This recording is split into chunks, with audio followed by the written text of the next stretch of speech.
answer the bell. Now let's go.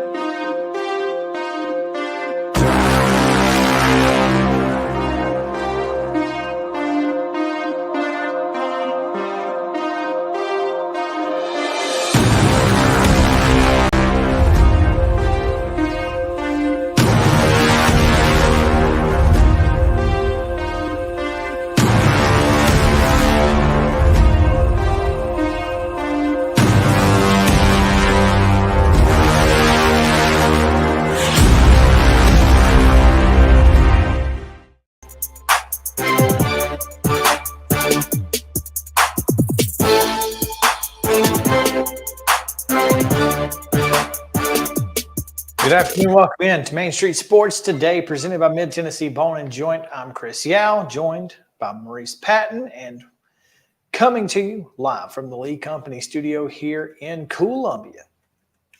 Excited to be with you guys today. Mo, wearing the red. It's not Sunday. It's not Friday. And it's not Friday. But, Man, I miss the red Fridays. Those red jerseys were so great. But I like the City Connects better, so. Yeah. And can't have both, apparently. Can't have both, apparently, so it is what it is. It would seem like Major League Baseball would have better things to do than to worry about How many uniforms a team can wear? Yeah, I mean, you can wear as many as you can come up with. Yeah. As far as I'm concerned. But I think red today is it's a red fitting. Wednesday for the Phillies. Mm-hmm. It's no going to Hopefully be it'll be a black Wednesday yeah, for it's the not going to Phillies be a good before it's night over for with. Philadelphia, is all I'm saying. Yeah. Oh, man, we got a good show today. We've got a ton to talk about with three great guests. Heather Williams is going to join us, talk a little NASCAR here in just a moment. We've also got Dave Hooker is going to talk a little Tennessee, Florida, as the Vols go for their third win in 19 tries against Florida. Let's find another way to put that. And first win in Gainesville since, what, 03? Let's definitely find another way to put that. Facts are facts, man. I know it. Can't construe the facts. But, you know, it's going to be an interesting weekend. And obviously Tennessee fans who have been paying attention aren't exactly sure about anything that's going to happen. I am far less sure this year than I was last year, and I was pretty sure. I was pretty sure last year, but now, and we almost lost the game anyway after the onside kick. So I mean, look, I'm not. Someone sold their soul at some point, and so I don't know. But yeah, we're going to talk to Dave about it. We'll also get, of course, our daily Titans update. Terry McCormick will join us at the top of the hour at 3 o'clock. And, of course, it's Wild and Wacky Wednesday, the weirdest and wildest news from across the world. And, boy, do we have some today. Man, you're going to want to stick around for Wild and Wacky. Just trust me. But before we do anything else, we need to get you guys yesterday's results and today's schedule. We'll do that on the rundown. This is the rundown. High school volleyball results from Tuesday. Gallatin defeated Station Camp 1-0. Harpeth defeated Gallatin defeated Station Camp 3-1. Harpeth defeated Knowledge Academies 3-0. Ditto for 11 over Stewart's Creek. Lincoln County with a 3-1 win over Columbia Central. Loretto defeated Collinwood 3-0. Summertown defeated Mount Pleasant 3-0. It was Riverdale 3, Murfreesboro Central 1. Oakland with a 3-0 win over Blackman. Providence Christian defeated Columbia Academy 3-1. Rockville 3, Siegel 1. Waverly 3, Santa Fe 0. Lawrence County 3, Spring Hill 2. And Middle Tennessee Christian defeated University School of Nashville 3-0. Girls soccer action. Gallatin down Beach 1-0. Battleground Academy shut out Middle Tennessee Christian 7-0, as did Brentwood Academy over Centennial 3-0. It was Cane Ridge edging Antioch 6-5. Clarksville was a 7-0 winner over Northeast. Cookville downs Smyrna 3-1. Culleoka was a 10-1 winner over Cornersville. Fairview downs Creekwood 7-0. Nashville Christian. Hang on just a second. At the risk of interrupting you, going back to that 10-1 Culleoka win over Cornersville. Sarah Thompson, 5 goals and an assist for the Lady Warriors. That seems good. I think that's pretty good. Okay, go ahead. Where was I? Nashville Christian 6, Davidson Academy 2, Dixon County 4-3 winners over West Creek. Cheatham County downs East Hickman 6-3. East Robertson was a 1-0 winner over Independence Academy. Franklin County, Mercy Rules.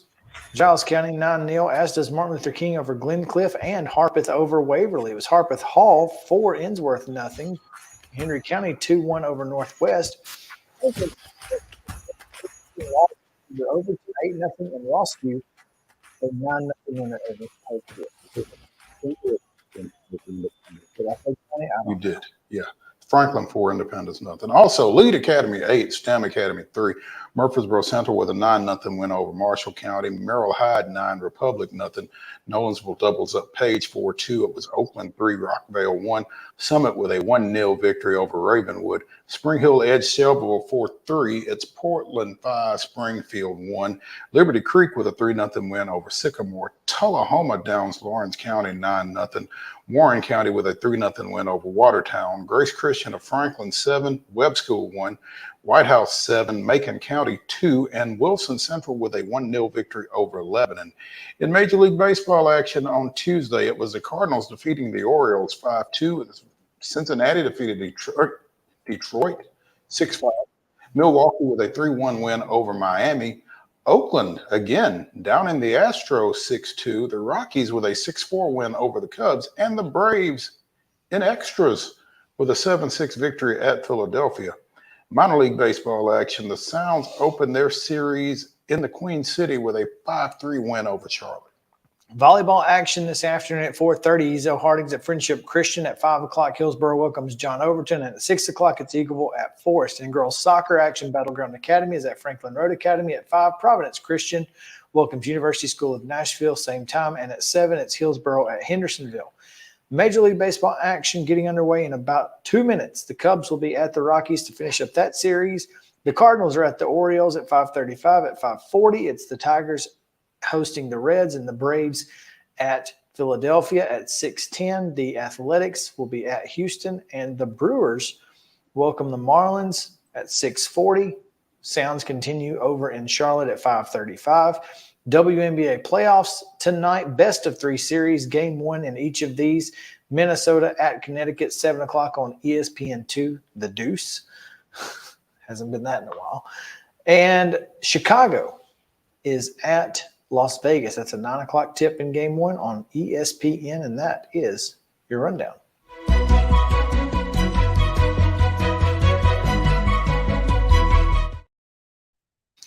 Top stories brought to you by our friends at Piggly Wiggly. Make sure to go by and get your meat and vegetables. It's or cobblers and cobblers. All whatever you want. They got it. Maybe just cobblers. Maybe just cobblers. Yeah. That's why I said or at first. And I was like, well, or and. I guess you could do both. You know, life is short. Eat dessert first. Last time I said that, Edwards Pie sent me a free pie voucher in the mail. So he's like, hey, Edwards, what's up? I'm waiting, Edwards. Come on with you. Come on. Oh, man. And, of course, hand cut meats fresh daily. And it's cost plus 10% at the register. So go see, again, our friends at Piggly Wiggly in Neely's Mill in Columbia. Yesterday, we got this information a little bit later than normal. So we pushed the top story Tennessee Sports Writers Association awards to today. So tell us about who took home some hardware from the state of Tennessee, Mo. UT Martin redshirt sophomore running back Sam Franklin rushed for 259 yards and 3 touchdowns as the Skyhawks defeated Missouri State 38-31. At 259 is the most of any NCAA running back to this point this season. Heather's not on yet. Hmm? Heather's not on yet. Missouri State. Oh, Making sure we didn't have to come out swinging on that. It's just as well. Yeah. Scored the game-winning touchdown, a 20-yarder, after previously scoring from 81 and 20 yards out. Averaged 13 yards per carry. Second 3-touchdown game of his career. Defensively. And was 13 yards shy of the school record. Mm-hmm. That's unfortunate. 13 yards. Just one more carry. Apparently. 13 yards a carry. Yeah. Defensively, UT senior linebacker Aaron Beasley, 9 total tackles, 5 for loss, 2 sacks in a 30-13 win over Austin Peay. Which makes that tweet I saw earlier from a Florida message board saying that Tennessee has no linebackers just at least one. Hilarious. You got at least one. Yeah. Leads FBS with 6 tackles for loss thus far. So, soccer award winners both attend Lipscomb University. Tyrese Spicer, the senior forward for the Bisons, was the men's soccer player of the week, and graduate Kelly Beiler, Baylor? Beiler, is the women's player of the week. Spicer scored both Lipscomb goals in a 3-2 loss to 19th ranked Kentucky. Beiler played played the entire 90 minutes of Lipscomb's win over Ole Miss, scoring twice in the 2-1 win. It was Lipscomb's first win over an SEC team since 2018. Beiler has 6 goals in 8 matches and leads the 8. Now, is it the Atlantic Sun or the A-Sun? A-Sun. They don't want you to call it Atlantic. Okay. Leads their conference in goals and is 23rd nationally in Division I. In volleyball. Before we get out of women's soccer, we should probably mention Emily Robinson, who was named the NJCAA's National Player of the Week out of Columbia State. The goalie? Goalie. 9 of 9 last Stocks. week. And one of those, well, I don't know how many of those, but one of those wins was a 2-0 victory on Sunday over nationally ranked and previously unbeaten Pearl River out of Mississippi. So I just wanted to give her props on that because, hey, National Player of the Week, well done. And Emily Robinson and the Lady Chargers will be in action tonight out at Ridley Park against, again, unbeaten Itawamba out of Mississippi. So somebody's going home with their first loss. Touch, unless they tie. Yeah. Which I guess could happen. First touch is at 7:00 out at Ridley Park. So if you want to see some good women's soccer at the junior college level, run on out there. Anyway, now, volleyball. as I was saying before, I was so rudely interrupted. Middle Tennessee that was State very nice. Senior setter Taylor Eisert recorded 141 assists during the Auburn Tiger Invitational.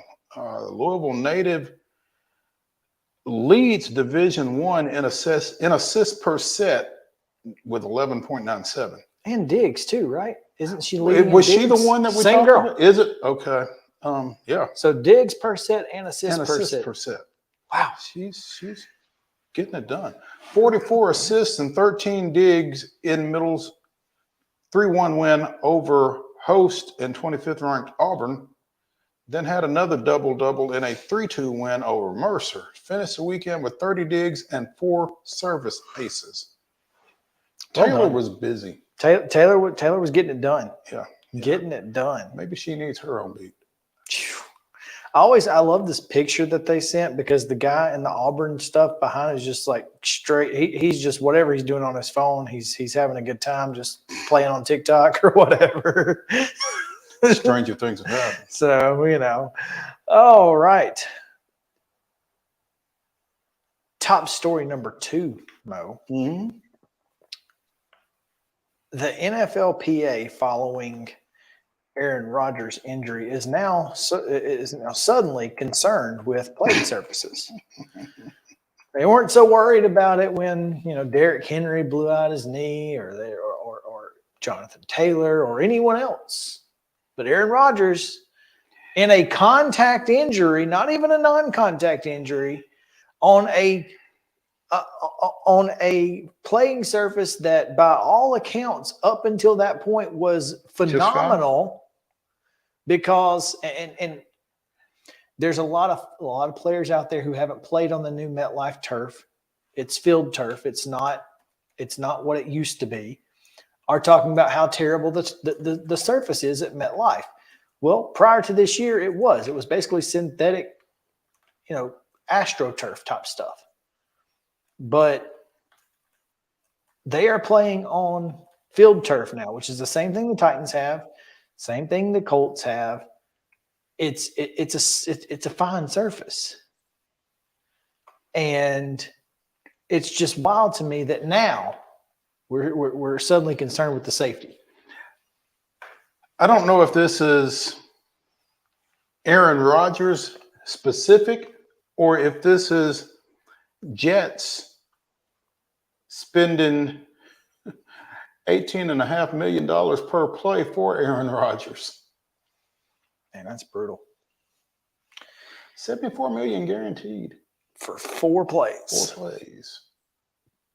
I mean, let's put it this: the Giants and Jets, who play at MetLife, installed a new surface this year called field turf, which is softer and has a more forgiving feel than the stadium's previous synthetic turf. But who was it here? One of these former players said everyone knows about that stadium. Let's see. It's down here at the bottom. Darius Slay, MetLife. Everybody knows about that stadium. They need to get real grass. That's trash. That's sad for anybody to go down because we play this dangerous game. Listen. One, I don't know that you could have natural grass at MetLife Field in East Rutherford, New Jersey. That's the football. thing. You can't.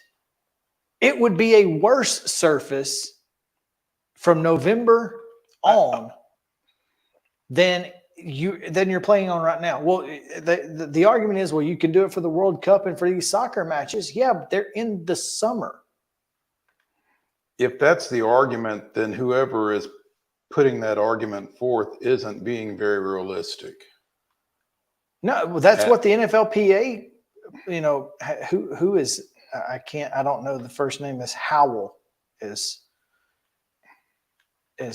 who they're referring to. This quote: Howell said in his statement Wednesday, the union acknowledges the investment required to convert all stadiums to grass, but questioned why NFL team owners are planning to make those changes for 2026 World Cup, but not for their own players. Well, the World Cup happens in the summer when grass works, but you can't just change it like that. I mean, you can't change it in the middle of the season. It's not how it works. No. So this seems a little ridiculous, and all of it's ridiculous, to be honest with you. But the fact that, again, now we're so concerned with it after Aaron Rodgers goes down, and we weren't as concerned with it. Now, I'm not saying they weren't, because there were a lot of people talking about non-contact turf injuries, but now the NFLPA is getting involved. Yeah, it's not. I'm not sure how good a look that is for the NFLPA. Not great. Not great at all. It's like we didn't care about any of those other folks getting hurt, but it's Aaron Rodgers. Now, something's got to be done. And by the way, this injury would have happened on any surface because it was a contact injury. Yeah. Anyway. I love that Mike Vrabel mentioned it today. Said that he felt like that the turf at Nissan Stadium was fantastic. He was happy with it. He felt like all the players were good with it. He said, I've played on everything, and to me, this is just as good as anything I've ever played on. So, And listen, Nissan Stadium is a difficult place to keep the playing surface up to par. Yeah. Much less East Rutherford, New Jersey. Yeah. I mean, when you just take the weather into consideration, again. Exactly. It feels like common sense to me. And yet. Anyway, we'll take a break. When we come back, Heather Williams joins us, talk a little NASCAR and whatever else. So stick around on Main Street Sports Day, presented by Mid-Tennessee Bond and Joint. We'll be back after this.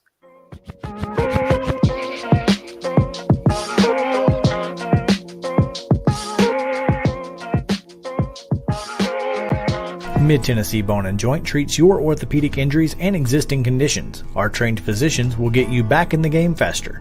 Contact us at 931-381-2663 or www.mtbj.net.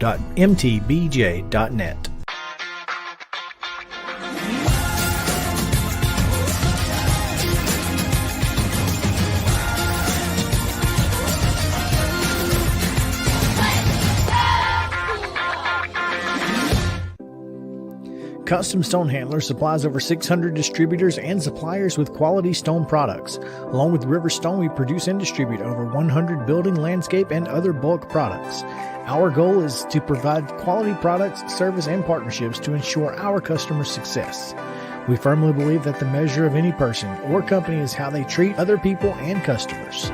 Give them a call at 931-490-4990 or visit CustomStonehandlers.com. With Lee Company technology, the best handymen are hands-off. Lee Company techs have been using visual findings and other smart technology tools for years to add transparency and virtually take customers along. You see what we see, whether we're in a crawl space or on a roof. With Lee Company, technology helps us help you, no matter what's happening in the world or at your house. You can't see the sights without the sounds. From the crack of the bat to the roar of the crowd and everything in between, discover what Hit City has to offer. Spend your nights cheering on the Nashville Sounds at First Horizon Park with giveaways, fireworks shows, theme weekends, and more. Single game tickets are on sale now. Visit NashvilleSounds.com to claim your seat today. Piggly Wiggly, located in Neely's Mill Shopping Center, is Columbia's locally owned and operated Cost Plus 10 grocery store dedicated to serving the community with low prices and smiling faces. Piggly Wiggly offers fresh, hand-cut meats daily, as well as daily hot plate lunches from their deli counter. You're certain to see smiling faces and a helping hand when you're here at Piggly Wiggly. Come by and check out our fresh produce, high-quality meats, and more. Down home, down the street, we'll see you at the Pig. Mid-Tennessee Bone and Joint has been the official sports medicine provider for Murray County Schools for more than 40 years. We specialize in orthopedic service, and our Ortho Quick Walk-In Clinic lets you bypass the ER. Visit us online at www.mtbj.net.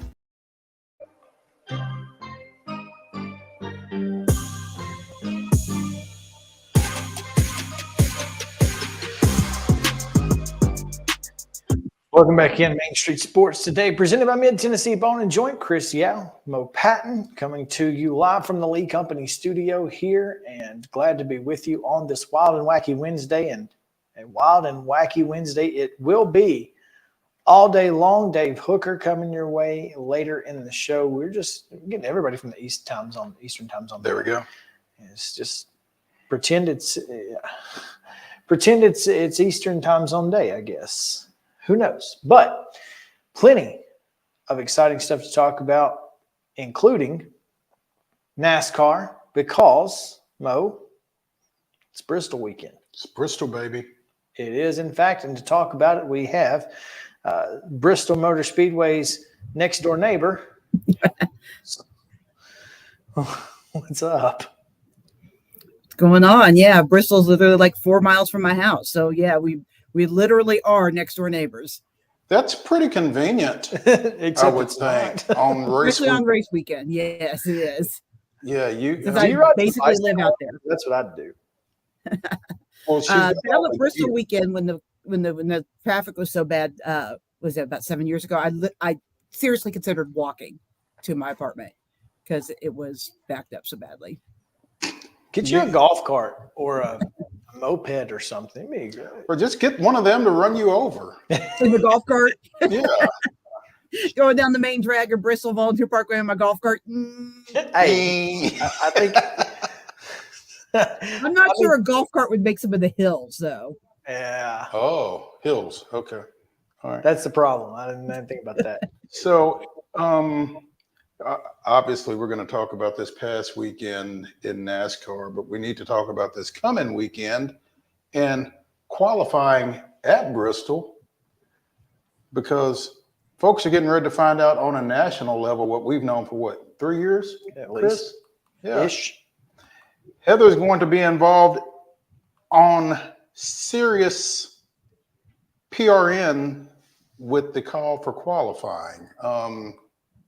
Heather, tell folks more about how they can hear you during qualifying on Friday. Yeah, so I'm so honored. I'm going to get to be a part of the PRN, which is a Performance Racing Network crew. They're the crew that does the call for the races for all the tracks owned by Bruton Smith or Marcus Smith now, which includes Bristol. I'm going to be a part of that crew for qualifying. I'm going to be one of the pit reporters, myself and Alan Cavana, who people who follow NASCAR know Alan well. He's been around the sport for a long time. Going to be doing that qualifying call Friday at 3:30 Central Time, and you can hear it on Sirius XM satellite radio. If your local PRN affiliate is carrying qualifying, which most of them don't, you can hear it there as well.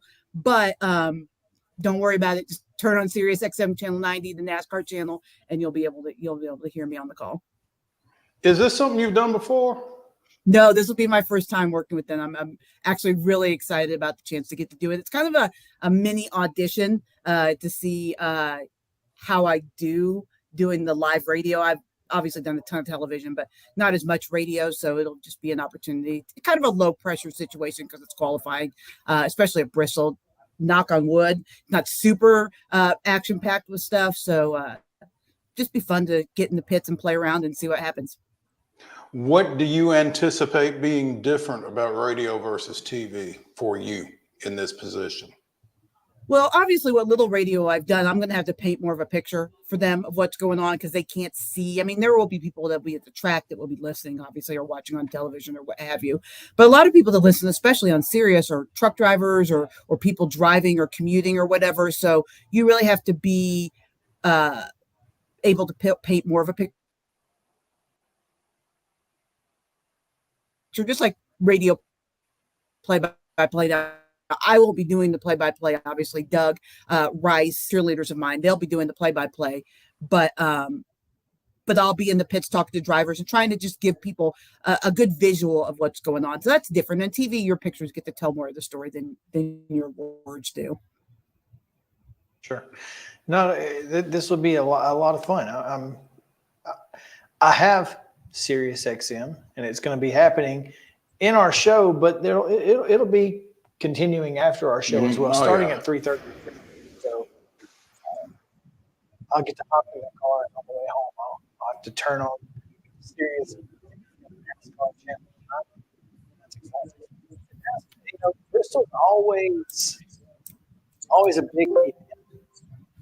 It's never bigger though in the house because someone forced someone on this weekend. Did you hear me? Yeah, you broke up a little bit there, so I didn't hear the end of what you guys said. 4 someones are going home this weekend. Yes, 4 someones are going home this weekend, and it's a fascinating race because really only 2 people are locked in to the next round. Everybody else has to at least show up at Bristol and try to do something. Now, Denny Hamlin and William Byron are still pretty safe as far as advancing to the next round, but everybody else really is going to have to perform. And I think the most fascinating storyline going into the weekend is the fact that Martin Truex Jr., the regular season champ, needs to do more than perform. He almost needs a little bit of help to advance at a track that's not one of his best tracks. He's not very good at Bristol. So I think that's going to be something to watch over the weekend just because I don't know that we've ever seen a regular season champ fail to get out of the first round of the playoffs. That's pretty much unheard of. It is, in fact, not had a great start to the playoffs, and not a little less surprising, Ricky Stenhouse Jr. and Michael McDowell coming in at 15th and 16th right now. McDowell's really good. He's going to have to win pretty much to get in. But, it is an interesting situation that these couple, really Martin and Bubba, find themselves in, because they're fighting with guys like Kevin Harvick and Joey Logano right there on the bubble. And those are guys who are not used to going out early in the playoffs. So, and of course, Kevin is doing everything he can to stay in as long as he can, being his final year.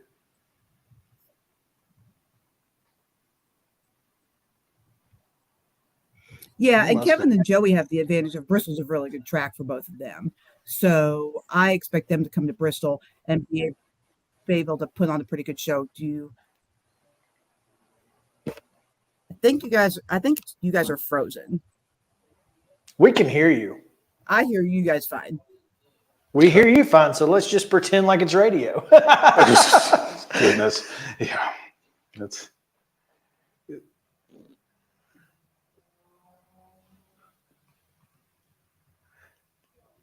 I'm not sure if it's us or Justin. Do you hear us?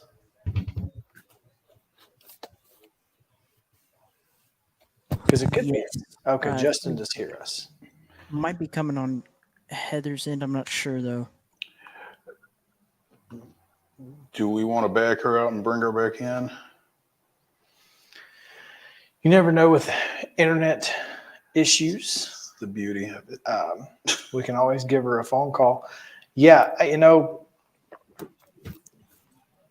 right now, Martin, there she is. What's Hello. up? Hey, she's back again. There we go.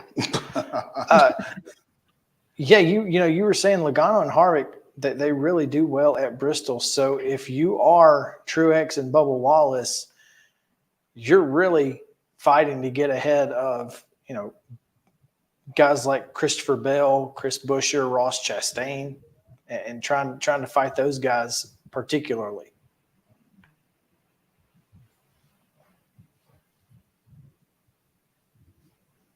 Well, and Buescher won here at Bristol last year, so I don't know that he's the guy you're definitely targeting. I think, one of the things that you never see coming at Bristol is there's always some sort of issue or some kind of surprise. Last year, all the Toyotas had engine and transmission problems, and all 6 of the Toyotas were out very early last year at Bristol. Now, you don't wish that on somebody, but I think there's going to be a little bit of a surprise as to how this all shakes out. So there's going to be at least one, maybe both of the drivers that are kicking in on points there below the cut line that'll get in, and there'll be a couple of surprises above the cut line that don't make it. Last year, that was Kyle Busch, right? Kyle Busch didn't get out of the first round of the playoffs last year, and he came to Bristol, and that's where he lost it, a place where he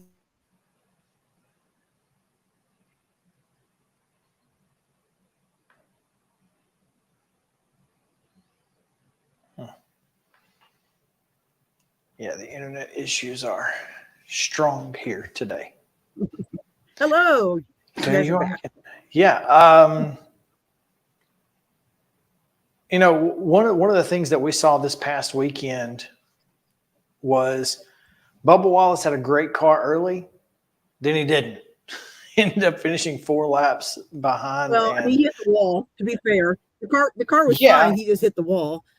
But not by his own doing. I mean, I was going to say that wasn't on him. It was a tire, but that just seems to be kind of the way his luck goes these days. Is something goes wrong no matter what. So, what does he have to do, and his team particularly have to do at Bristol to get him into the next round? Well, they can't make mistakes, which they have made some mistakes. That tire failure could have possibly have been because of tire pressures under pressurized tires. So, they have to avoid those kind of mistakes. They can't have any mistakes on pit road. And Bubba is kind of sneaky good at Bristol. His results don't show it because he does always seem to have some sort of bad luck. at Bristol, but in the lower series, he's been really good. He won the short track nationals here in the super late model once. And, in his younger years coming and doing some of the lower series, he's been pretty good here at Bristol. So he just needs to not make mistakes, put it in a position for a win or a top 5 or top 10.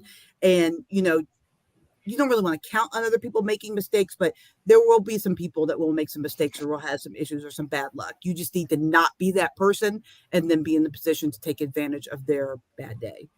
That goes for any of the guys below the cut line, really. Heather, there's nothing to talk about per one of the two people in this incident, but we're going to talk about it regardless. And that is teammates Kyle Larson and non-playoff competitor Chase Elliott. He is in the Owners Championship. Okay, well, we have to give him love for that if we gave Bubba love for it last year. I don't remember. I mean, look, Chase is – I almost feel like Chase is kind of not checked out, certainly, but he's kind of a wild card right now because he wants to prove some things. And so this is why I think there is something to talk about here with this incident between he and his teammate Kyle Larson. Chase has always been a little bit of a wild card. He doesn't live in Mooresville. He's not a part of the NASCAR scene. He lives in Dawsonville. He flies and commutes. He's got his pilot's license, so he flies to Mooresville if he needs to work, or in the Charlotte area if he needs to work, flies back home, lives in Dawsonville. I mean, he's just kind of a different cat, which is fine. He's much more private than a lot of the other guys, and it's super cool. I am always fascinated, and this is not so much a knock on Chase, because Chase is who he is, right? Chase is Chase. But I find his fans fascinating, because when other drivers do what Chase has done, suspend them for a week. Kick him out of the sport. What a horrible person. But when Chase does it, it's like, well, Chase says he doesn't want to talk about it, so it's not a deal. It's not an issue. It's kind of like the thing with, a lot of people gloss over the fact, and why I made a point of it, and people are glossing over the fact that Chase is in the Owners Championship. But we made a big deal about it when it was Bubba, so we have to make a big deal about it when it's Chase. I mean, fair is fair. But I'd like to be consistent. I don't feel like his fans are all that consistent, and I think they make a lot of excuses for him. Is what happened between him and Kyle Larson our business if both sides say it's settled? Maybe, maybe not. But we all saw it happen, right? So we get to talk about it. He doesn't have to answer it. He and Kyle both can come out and say, it's settled. We had a misunderstanding. We're cool now. We're teammates, whatever. But it's unfair to be angry because we asked. You did it in public. We all saw it. So you have to answer the questions. And I always think, and I felt the same way about Bubba before the race at Daytona. I always think it's unfortunate and a little bit, I don't know what the word is, but a little bit unfair for drivers to not do at least the national media. Like if I walk up to them and they want to say, I ain't got time for you, with my little Channel 5 mic, okay. But when NBC, Fox, Claire B. Lang for Sirius come up to you, I feel like you need to answer their questions. Bob Pockris, you need to answer those guys' questions, because they're just asking what the fans want to know. But that's, Chase says it's not an issue. I'll be interested to see what Kyle has to say about it, because we haven't really heard Kyle say it's not an issue. He is the other half of this. But Kyle's pretty laid back. He's kind of like whatever. So, the only time I ever saw him got fired up was recently with Denny Hamlin. And that was like the 8th time he and Denny had tangled. And he's just like, look, Denny's my friend, but I'm mad at him. And that's like the most fired up I've ever seen him. So it may not be an issue to him either. But I'll be interested to see what he says this week at Bristol. Aren't we all interested?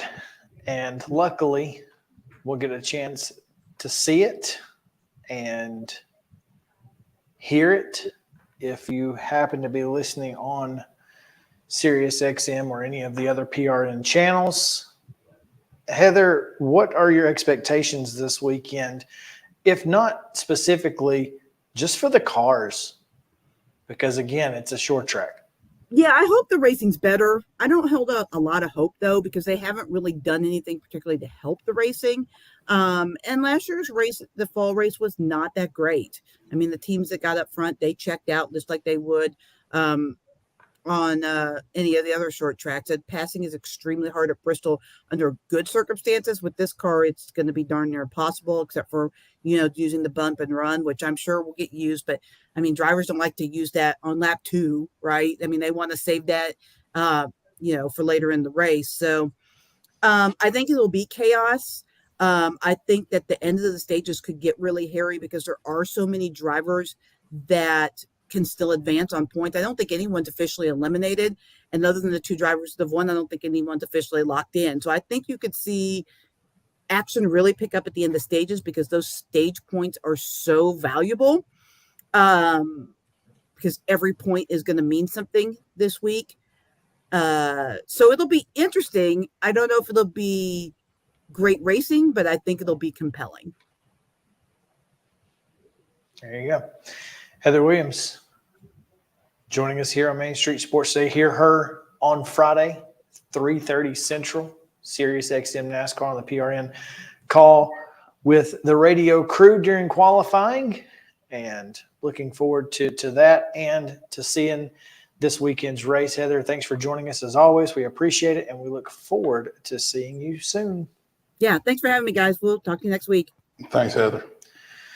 All right, let's take a quick break. When we come back, Braves right after this on Main Street Sports Day, presented by Mid-Tennessee Bone & Joint. Stick around.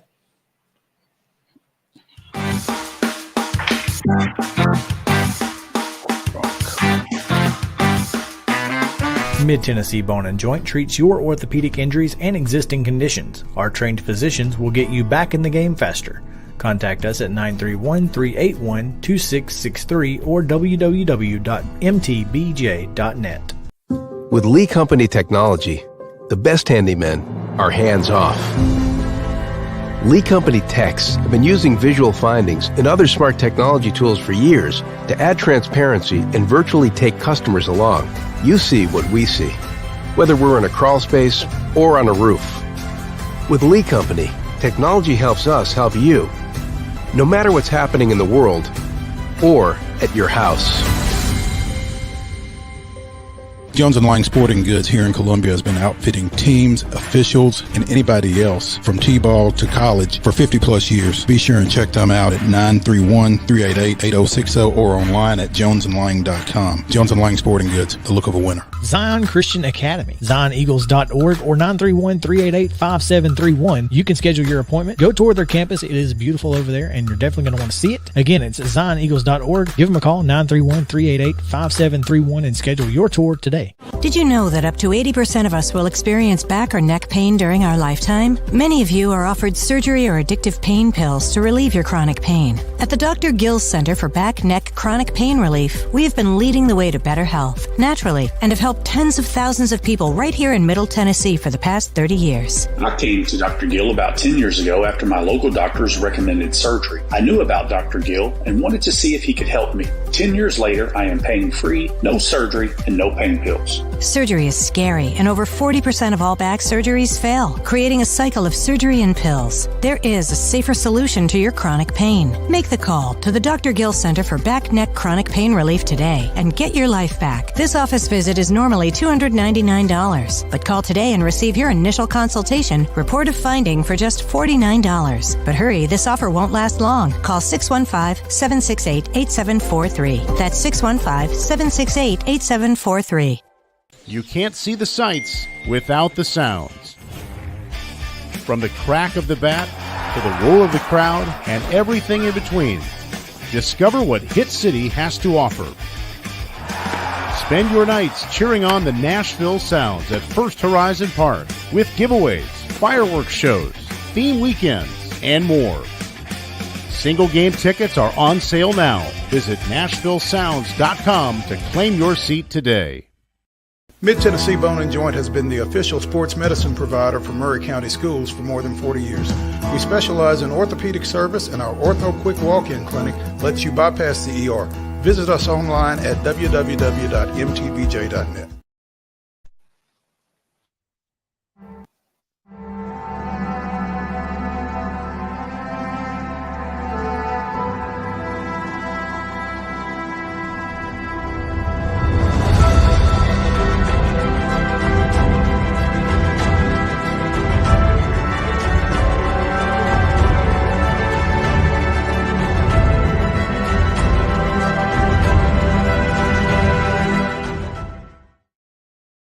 13th, 1958, Milwaukee's Warren Spahn became the first left-hander to win 20 games in 9 different seasons, scattering 9 hits in an 8-2 victory over visiting St. Louis and improving to 20-10 on the year. Southpaw's Eddie Plank and Lefty Grove each posted 8 20-win campaigns. That was this day in Braves history. Warren Spahn. Spahn insane and pray for rain.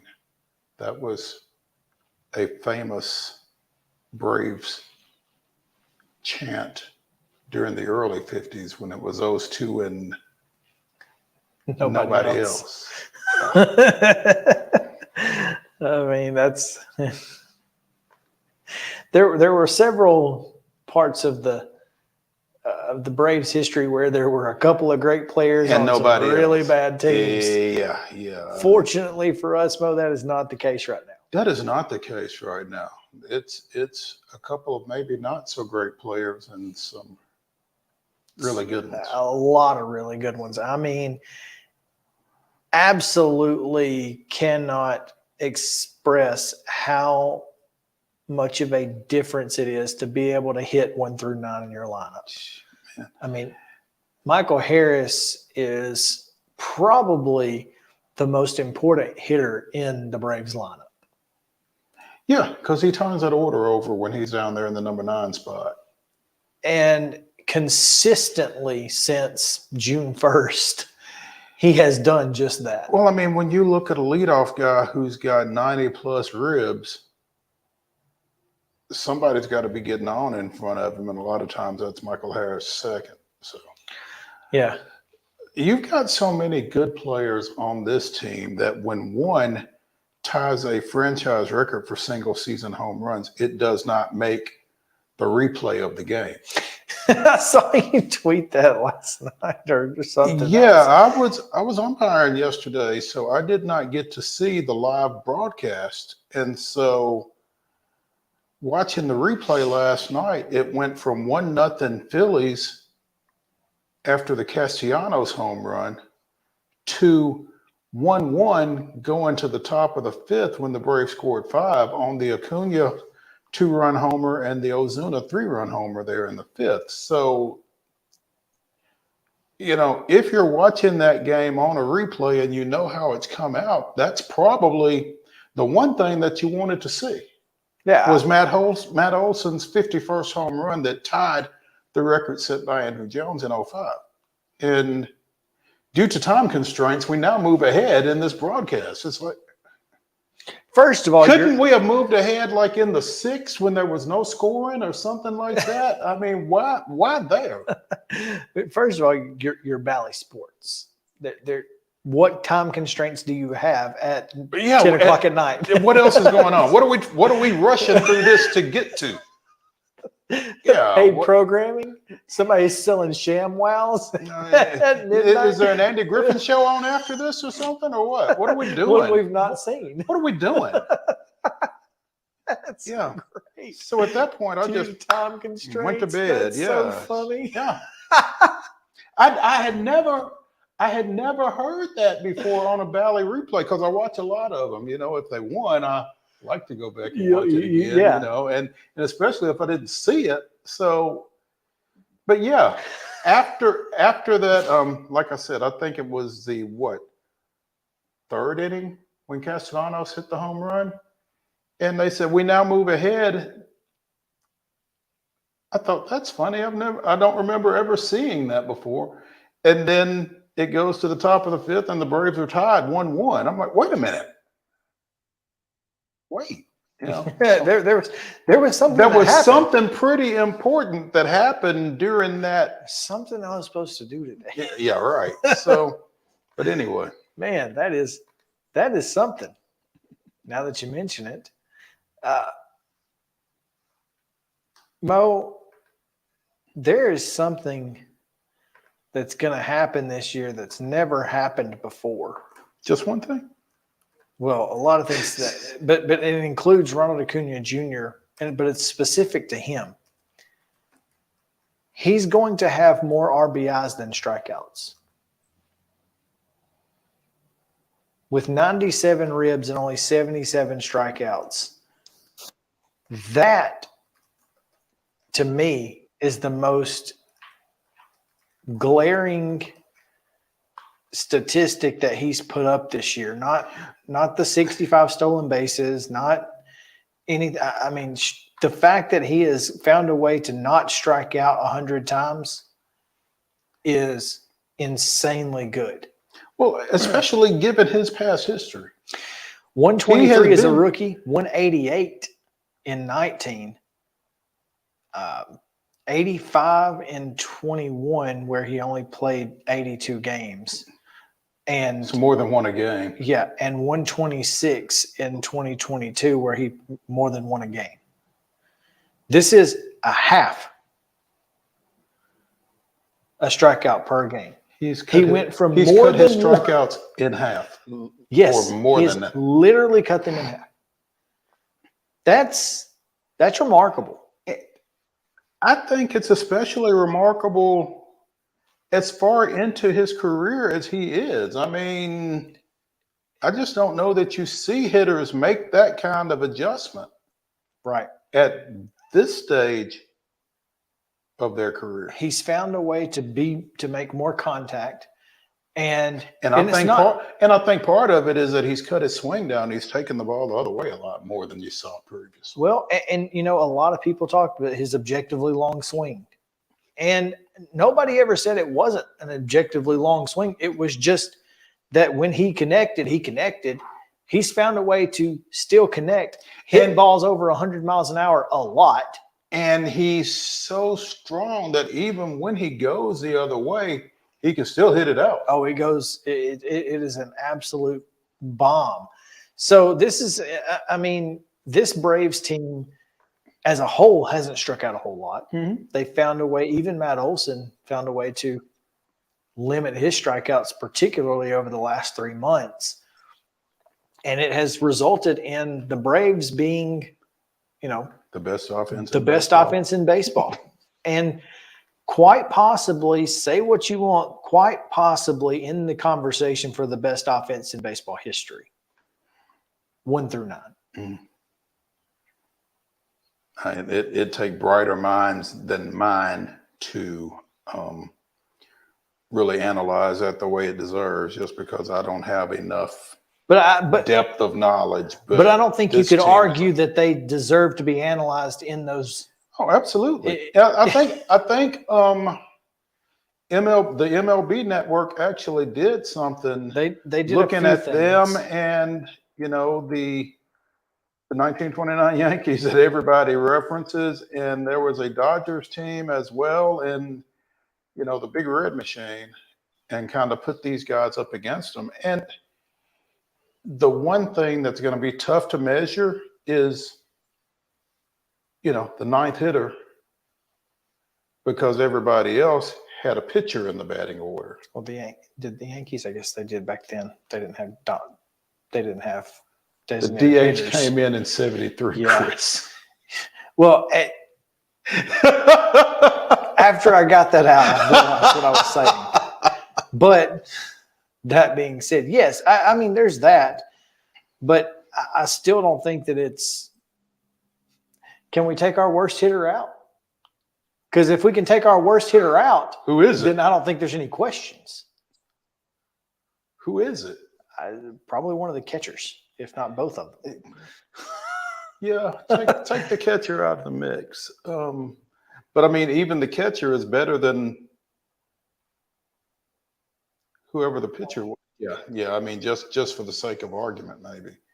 Speaking of catchers, I think we touched on this a little bit yesterday. Sean Murphy's got to get going.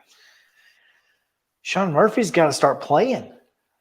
Well, but I wonder if he's not playing because he's not going.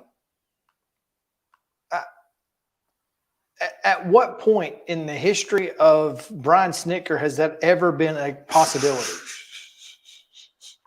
In any instance ever in the history of Brian Snitker has someone been benched for poor performance? Well, you will be pleased to know he's playing tonight.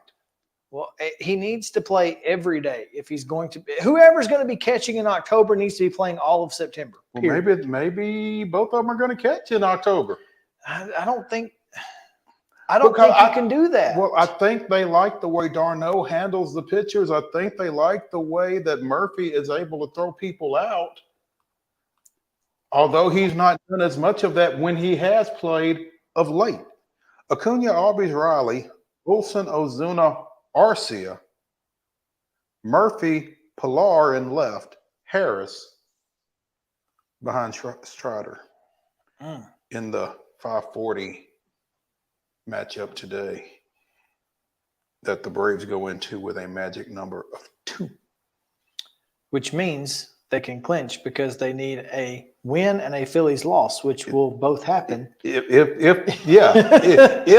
then exactly tonight. It's very simple. Yeah. So wouldn't it be awful for the Phillies clubhouse folks to have to clean up all that mess after a post-game celebration in the visiting locker room? No. No, it would not, as a matter of fact. You know I was being sarcastic. It would be fantastic to watch, as a matter of fact. It's like that meme. I would like to see it. Who's the... I would like to see it. Yeah, exactly. Because, you know, after last year, there's nothing more I want to see than the Philadelphia Phillies. Yeah, I'd really like to see Strider have a great game tonight. And I'd really like for Reese Hoskins to not be able to bail them out tonight since he's not available. So Philly's still 3.5 up on the wild card. Reds are a game back of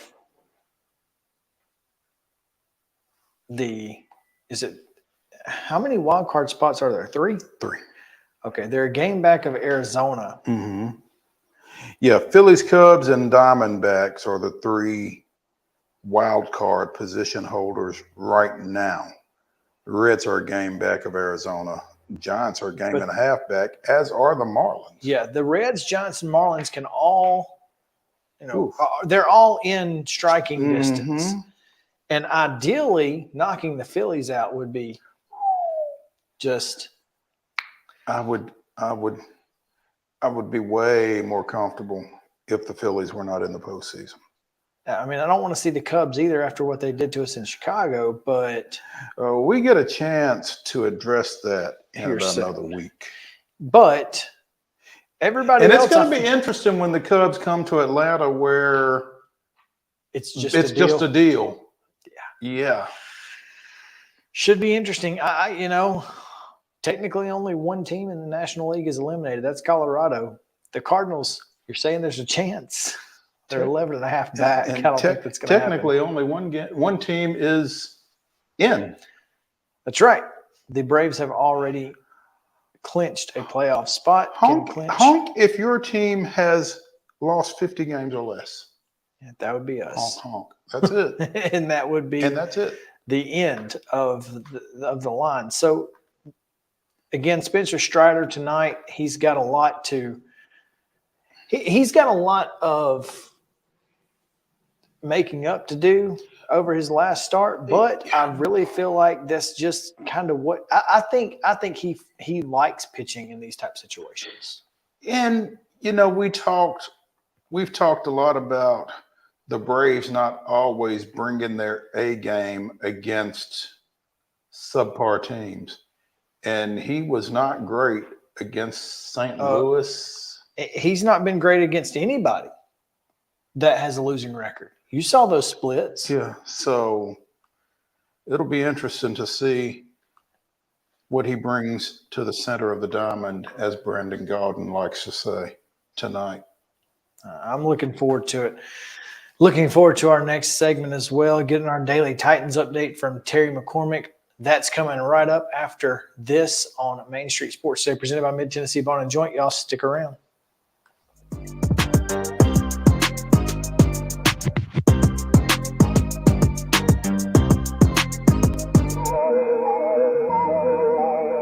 I don't know how this internet's working.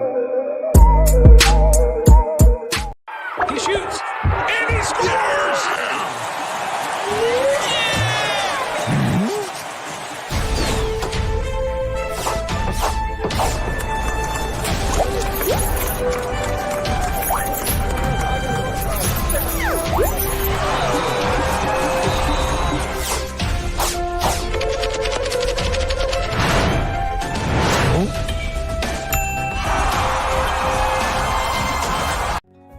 Since 1975, Mid-Tennessee Bone and Joint Clinic has treated the orthopedic needs of Middle Tennessee residents. The trained physicians provide surgical options and minimally invasive options to treat all orthopedic needs. The walk-in clinic, OrthoQuick, helps you bypass the ER while treating sports injuries and acute needs Monday through Saturday.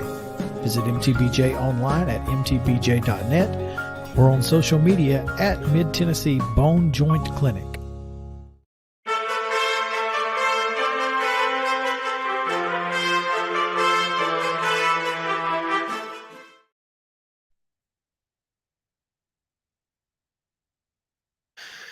I'm not sure. Justin, can you hear us? Yes, I can. That's great. I'm so glad that you can, because the only tab in any browser that I have open right now working is StreamYard. So thank goodness, because we're still here. Literally every other tab is like, can't reload, can't load. I'm like, okay, well, let's just deal with it then. Yep. So it's the only tab that matters. The only tab that matters is working. And so let's go to the Titan Insider Daily Report from Terry McCormick, powered by our friends at Zen Sports. Terry, what's going on? Well, Ryan Tannehill, a little bit tired of talking about the Week 1 loss to the Saints. He's ready to move forward, and I'm sure a lot of Titans fans are probably ready to move forward with him. This is your Titan Insider Daily Report, powered by Zen Sports. Tannehill met with the media today, and he graciously answered a few questions about his poor play Sunday in New Orleans. But then after about 6 or 7 of those questions, he was ready to move on. As he should have been. He reached his limit, huh, Terry? Yes, he did. Well, unfortunately, it's only Wednesday. So true. It's one of those things where I think Ryan Tannehill, obviously, it's going to be on the minds of Titans fans until he goes out and redeems himself. And as he said, Sunday can't come fast enough. He said that he is already, when he got on the bus after leaving the Superdome, he texted Tim Kelly and said he's ready to go back to work and try to clean up the mess. And Sunday, certainly looking for the chance to improve upon what he did, because as you guys know, one play here or one play there could have changed the entire complexion of the game, but just unable to get it done.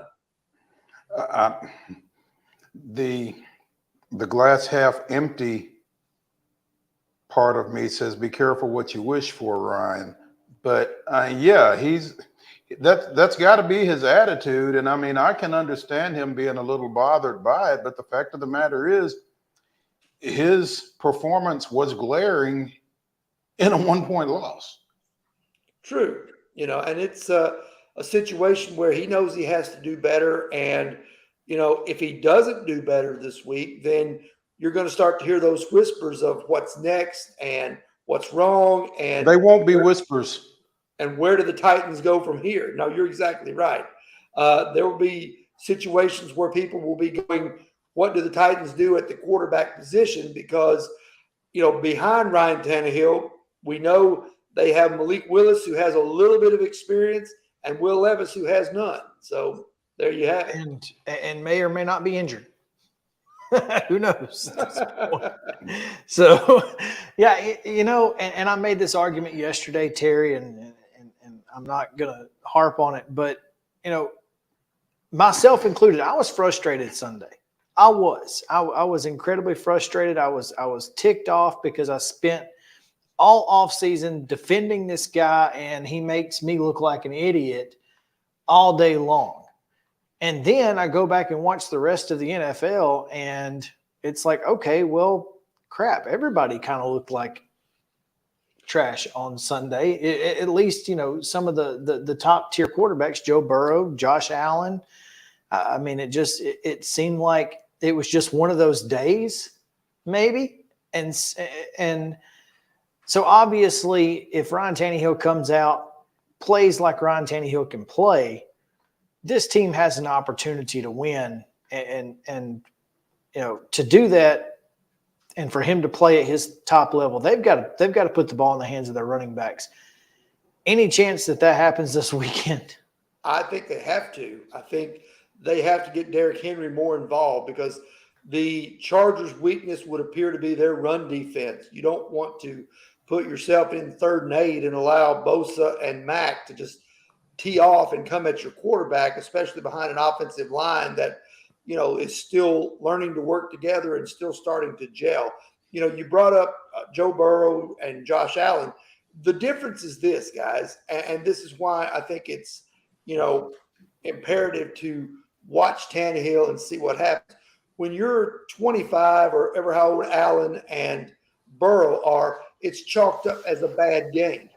When you're 35, like Ryan Tannehill, then it's, is he on his last legs? And I think that's what everybody is worried about. Terry, I beg to differ slightly, just because I don't know that Ryan Tannehill has ever gotten, for lack of a better phrase, the rope that Josh Allen and Joe Burrow have gotten. I don't think he's ever been considered to be at that level, despite whether his performance dictated that he be considered at that level or not. I don't think he ever has. So I don't know that it's last legs. I just think that it's more a case of people just thinking that he's not very good. And I don't know that his performance relative to particularly Josh Allen and Joe Burrow deserve to be dismissed like that. And again, as Chris said, when you look at the games that they had this weekend against the game that he had this weekend, all 3 of them were bad. Why is it that Tannehill is being dealt with so much more harshly, maybe, than the other 2? And well, I think part of what you said and part of what I said, I think on to make your point, Allen and Burrow both have the reputation and the I guess the track record, at least during the time they've been in the league, of being top tier quarterbacks, worthy of being mentioned in the same breath as Patrick Mahomes or Aaron Rodgers or somebody like that. Based on what? None of them have been to a Super Bowl. Burrow not one. Burrow has been to a Super Bowl. I'm sorry. None of them have won a Super Bowl. I apologize. Recent upper level quarterbacks in the league. And let me say this. That makes it worse, because the Buffalo Bills and the Cincinnati Bengals rely on their quarterbacks to win football games, and they were terrible. The Titans don't rely on Ryan Tannehill. He can be bad and they can still win if the game plan is properly executed. If the game plan is properly executed. I.e., give the ball to 22 and let him go. Mm-hmm. Now, to me, if I've got an offense that is predicated on my quarterback being great and he's terrible, that would mean more likely I should be calling for someone else than a game managing quarterback. That's all I'm saying. Yeah, but I mean, I get what you're saying, but nobody's calling for the head of Joe Burrow this week just because he performed poorly in week 1. I think the Bengals didn't start off great last year, and they wound up deep in the playoffs. Now, I will say this about Josh Allen.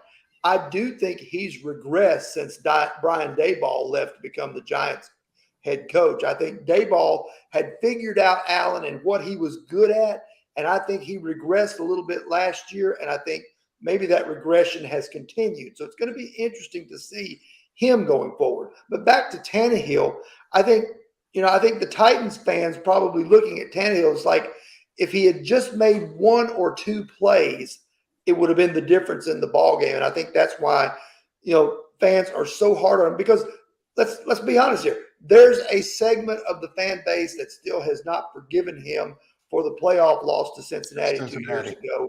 And anytime he lays an egg like he did on Sunday, it brings that back to the forefront. And that's not unfair. Well, I think I don't want to rehash this again and again because I've done it a gazillion times. 2 of the 3 interceptions he threw in that game were not his fault. Julio Jones ran the wrong route on the first interception. Period, point blank, he screwed it up. It was Julio's fault 100%. The only interception that was his fault was the Noah Westbrook-Akine 3rd interception and had no business throwing it to 15 at that point. But neither of the first 2 interceptions were his fault because the second one was the stinking play. That's the only play we run out of that formation, and everybody on the defense knew it was coming. Dude jumps in and takes it back to the house. Neither of those 2 were directly on Ryan Tannehill. So I mean, that's fair. But it's neither here nor there. I'm just saying if Tannehill had played against the Bengals like he played on Sunday, absolutely. I will give you that all day long. But this was an anomaly of Ryan Tannehill as a Titans quarterback, period. It was as much of an anomaly as Josh Allen's performance, as Joe Burrow's performance, and anybody else that played poorly on Sunday, and that's all I'm saying.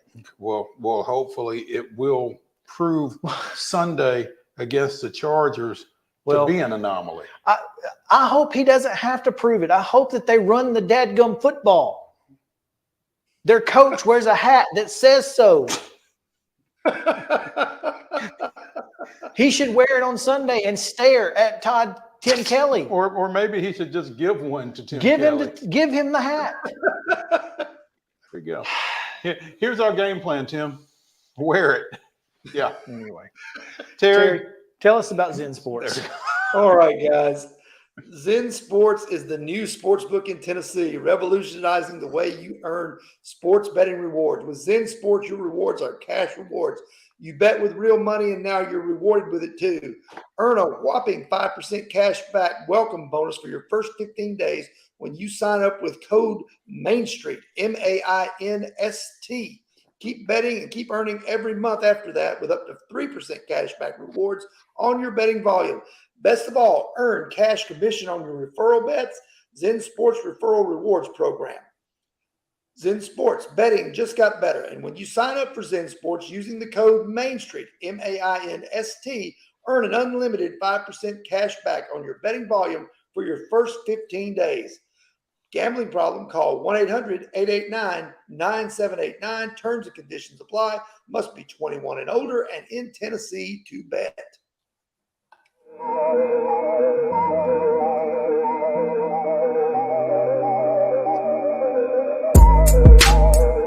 Y'all, I'm serious right now. They have a dragon here. I saw it. Wait, no, they don't. There's no such thing as dragons. I swear, I saw it. It had huge claws. Get out of here. It had eyes as big as the moon. Come on, I'll show you. Wait up.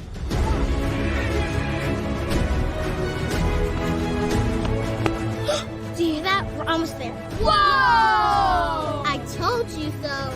That is a dragon. Mockingbird Title and Escrow is an attorney-owned and operated full-service title company in Middle Tennessee. We get your deals closed without worry and fuss. We're a family business that offers the highest level of expertise in our industry when it comes to closing and funding your real estate transactions.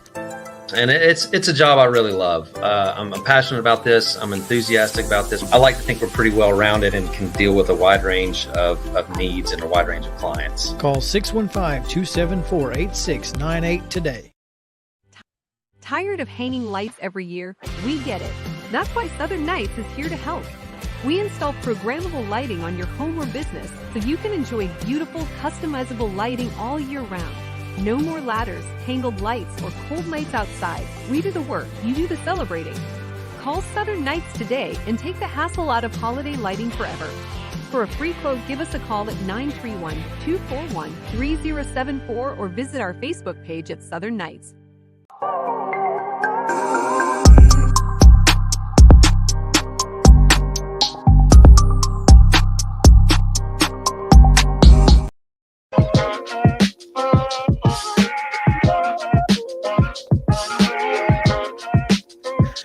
Welcome back in Main Street Sports Today, presented by Mid-Tennessee Bone and Joint. Chris Yow, Mo Patton here on this wild and wacky Wednesday. Dave Hooker still to come, talking Vols, Florida. So stick around here in just a few minutes. We'll get to him. But right now, Mo, I want to talk a little bit about some college football outside of the SEC. We talked about the Tez Walker situation a little bit when the ruling came down that he was not going to be eligible to play per the NCAA, and I said just play him. And apparently Mac didn't listen. You know, he didn't. Should have called his brother and said, "Hey, man, listen. Call Mac and tell him this." Or what is Mac's number? Yeah, let me call him. But yeah, apparently, some folks across the country did not take the news so lightly. Yeah, Barrett Salih of CBS Sports is reporting that the D1 board is troubled by public remarks made last week by some of the UNC leadership. D1 board chair Jerry Moorhead and D1 board vice chair Christopher Petruskevich said. Sure. Hey, prove me wrong. Those comments directly contradict what we and our fellow Division I members and coaches call for vociferously, including UNC's own football coach. We are a membership organization, and rather than pursue a public relations campaign that can contribute to a charged environment for our peers who volunteer on committees, we encourage members to use established and agreed upon procedures to voice concerns and propose and adopt rule or policy changes if they are dissatisfied. Okay, so Walker initially signed with North Carolina Central. Correct. Before that Division II school lost its 2020 campaign because of the pandemic. Correct. Then transferred to Kent State and is now enrolled at the University of North Carolina. Played at Kent State. Played at Kent State. Correct. Did not play at North Carolina Central. Did not play a down. So went to school, did not play. So this should be his first transfer. Except he was technically part of the football team because COVID is what killed their football season. But he still didn't play. And oh, by the way, his grandmother lives in North Carolina and she's ill. The NCAA instituted new rules in 2021 that allow undergraduates to transfer once without losing a year of eligibility. It specified in its statement just how rare two-time transfers are. In 2021, they may have been, but they certainly ramped up after the COVID year. I think you're splitting hairs when you call Tez Walker a two-time transfer. Oh, if you are calling Tez Walker a two-time transfer, I think you're wrong. Because I think the spirit of the rule is playing at more than one institution or two institutions. Well, JT Daniels got eligible? He's a grad. It's kind of hard to believe he stayed at one place long to graduate, but okay, you're right. That makes sense. So he got two transfers before this rule was really enforced. It's always been a rule. They just didn't start enforcing it until this year. Listen, we have said the transfer portal needs some regulation, and it absolutely does. But I don't know that this guy and this situation necessarily this wasn't the heel into that need for regulation or for tweaking. However, the NCAA statement on Tuesday also included some very disturbing information regarding threats made to committee members in the wake of eligibility rulings. However, it did not identify any suspects or circumstances that led to the threats. Quote, the NCAA is aware of violent and possibly criminal threats recently directed at committee members involved in regulatory decisions. The national office is coordinating with law enforcement and will continue to do whatever possible to support the volunteers who serve on these committees. Brown says while he never intended to incite threats of violence, he isn't backing down from his criticism of the NCAA. The NCAA rulings on Tez Walker are unreasonable, no question, right? But we can all agree that if this can be proven, if death threats were made by or physical harm threats, then there should be action taken against those individuals. There should be There's action no taken question against there. those individuals. I don't think this should reflect badly on Tez Walker unless he was involved in the threat. Yeah. But, yeah. But I just don't understand how this situation got to this point, other than the NCAA just clearly making a poor decision. I mean, that's the fact. The NCAA made a poor decision, and they've doubled down. I cannot imagine. They've doubled down. They denied the appeal. I mean, if part of the rules allowing you to transfer a second time includes mental health or family issues, I don't know how the NCAA is qualified to determine whether or not there are mental health issues. Yeah. And I almost think when you put those type things in writing, then you are kind of you're almost creating a no-win situation for yourself. You have, because, well, my mental health issue isn't as important as his or hers. That's almost opening yourself up for lawsuits. Yeah. So I don't know. Just feels like this is a bad situation for the NCAA. But, and again, as if you search Tez Walker and threats, that's not good. Well, search it and see what you come up with, because what you will find is that it appears that there may not be any actual proof of these threats. That the NCAA may be trying to throw out a little card here, a little victiming. A little smoke and mirrors action. And so if that's the case, then things just went. Then they've tripled down, and it went from bad to worse. So I'm just saying, look, I don't know, because I've not seen. Maybe there are, maybe there aren't. I don't know. I'm just saying, if you tripled down and then you find out we lied, oof. Anyway, the NCAA gonna NCAA. They are, and that's the simple facts. So let's talk a little more college football. Right after this, we'll take a break. Dave Hooker joins us from Off the Hook Sports right here on Main Street Sports Today, presented by Mid Tennessee Bone and Joint. Stick around.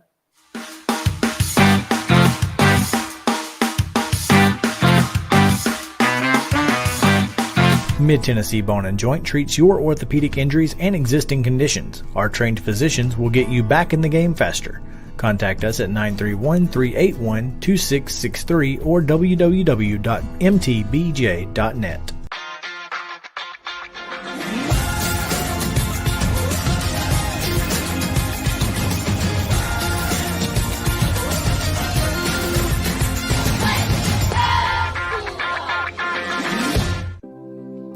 Custom Stone Handler supplies over 600 distributors and suppliers with quality stone products. Along with River Stone, we produce and distribute over 100 building, landscape, and other bulk products. Our goal is to provide quality products, service, and partnerships to ensure our customers' success. We firmly believe that the measure of any person or company is how they treat other people and customers. Give them a call at 931-490-4990 or visit CustomStonehandlers.com. With Lee Company technology, the best handymen are hands-off. Lee Company techs have been using visual findings and other smart technology tools for years to add transparency and virtually take customers along. You see what we see. whether we're in a crawl space or on a roof. With Lee Company, technology helps us help you, no matter what's happening in the world or at your house. You can't see the sights without the sounds. From the crack of the bat to the roar of the crowd and everything in between, discover what Hit City has to offer. Spend your nights cheering on the Nashville Sounds at First Horizon Park with giveaways, fireworks shows, theme weekends, and more. Single game tickets are on sale now. Visit NashvilleSounds.com to claim your seat today. Piggly Wiggly, located in Neely's Mill Shopping Center, is Columbia's locally owned and operated Cost Plus 10 grocery store dedicated to serving the community with low prices and smiling faces. Piggly Wiggly offers fresh, hand-cut meats daily as well as daily hot plate lunches from their deli counter. You're certain to see smiling faces and a helping hand when you're here at Piggly Wiggly. Come by and check out our fresh produce, high-quality meats, and more. Down home, down the street, we'll see you at the Pig. Mid-Tennessee Bone and Joint has been the official sports medicine provider for Maury County Schools for more than 40 years. We specialize in orthopedic service, and our Ortho Quick Walk-In Clinic lets you bypass the ER. Visit us online at www.mtbj.net.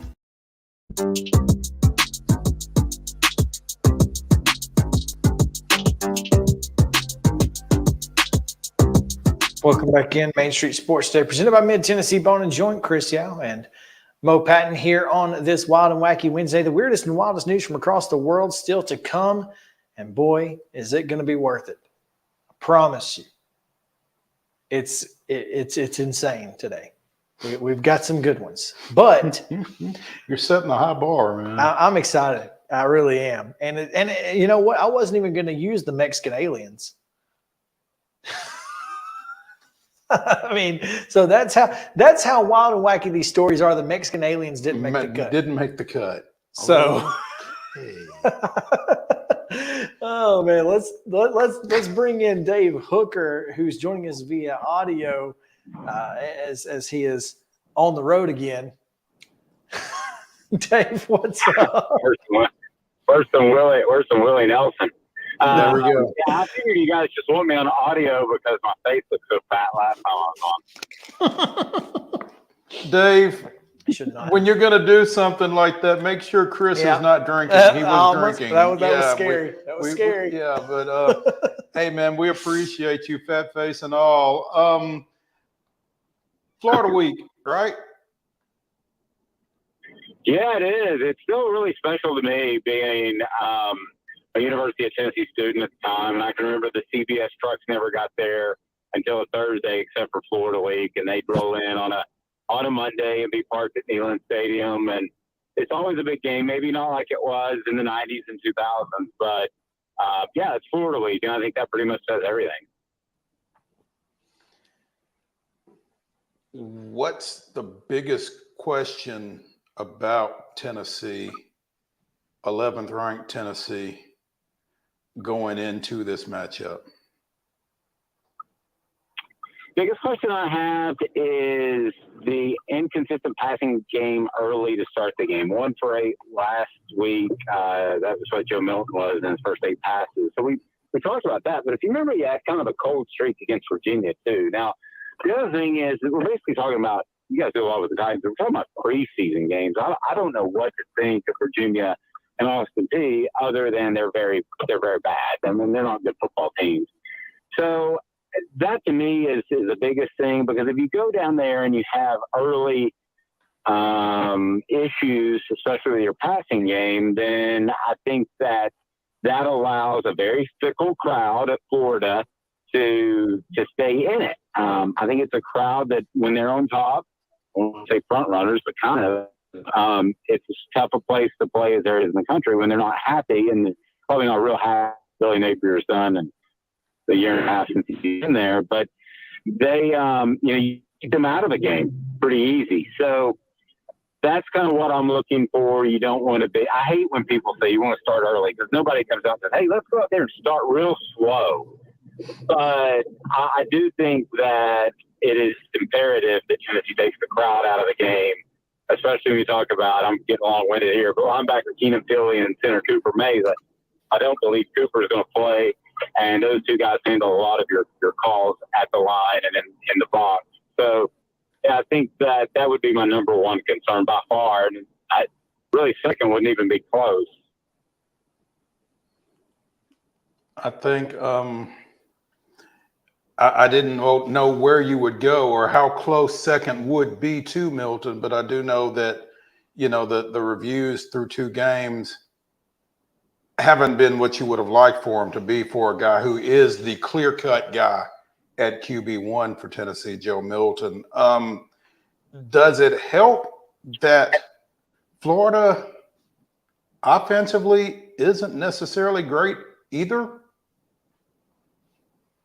Yeah, so this sounds insane after watching this offense with a lot of the returning parts and a lot of star power back. But, Maurice, what if this team is a little bit more defensive oriented? They play vertical. They turn in some big plays. I think they're the best they've been in a long time.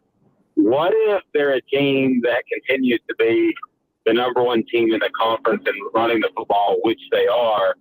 What if they're winning games 38-13 instead of 62-27?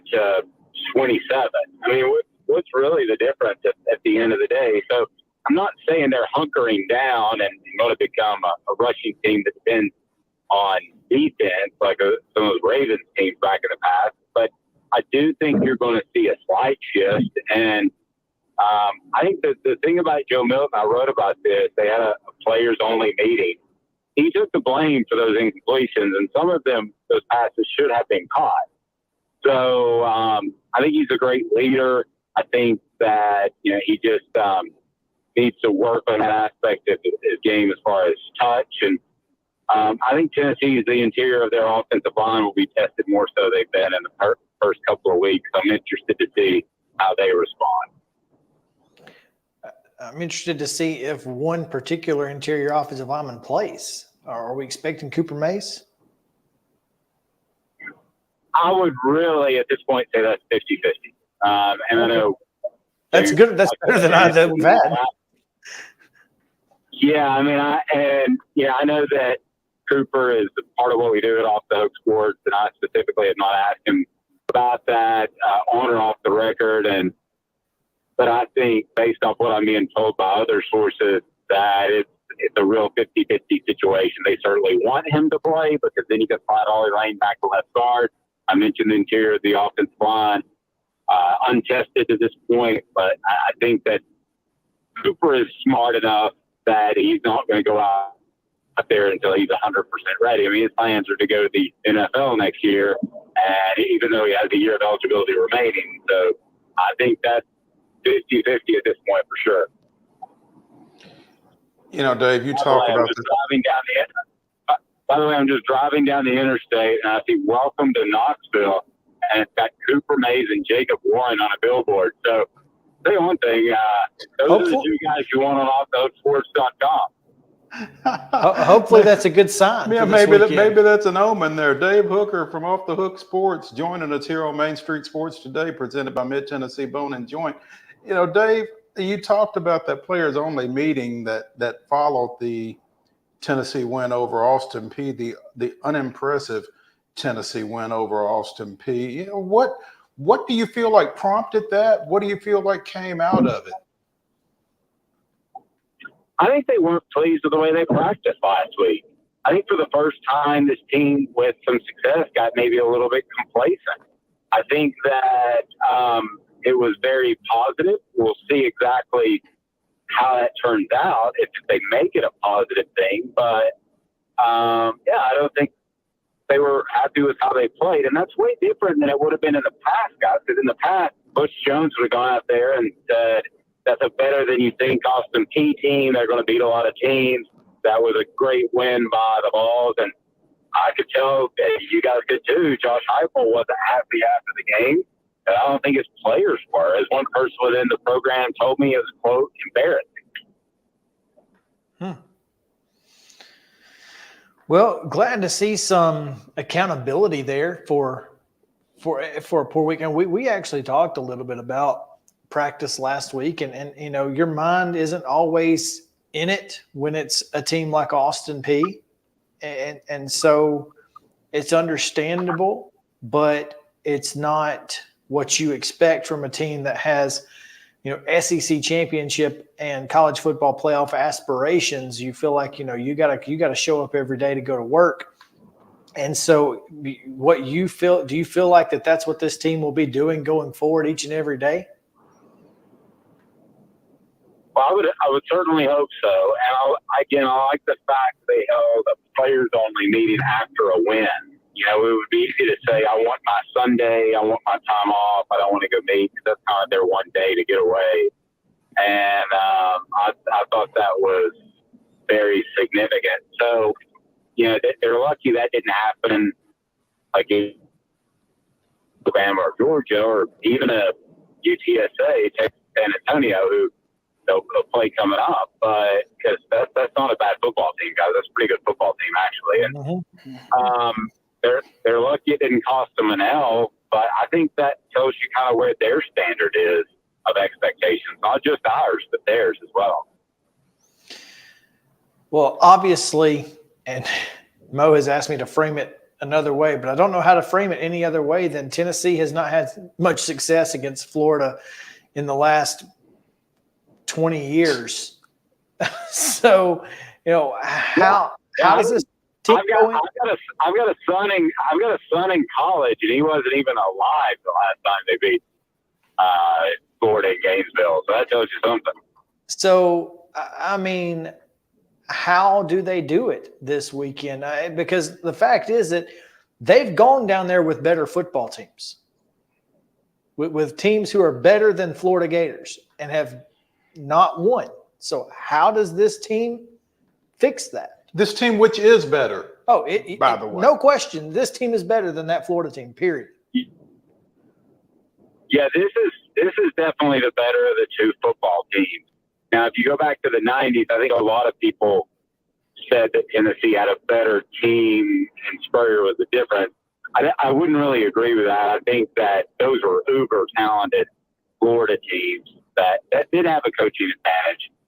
But as far as what they do this week, this is going to sound crazy. And for those that want to see, you know, the VOLS by 50, wherever that came from, I think that you want to see a team that goes out there and completes some easy stuff early, runs the football, establishes themselves on the offensive line. You can still run tempo and do these things.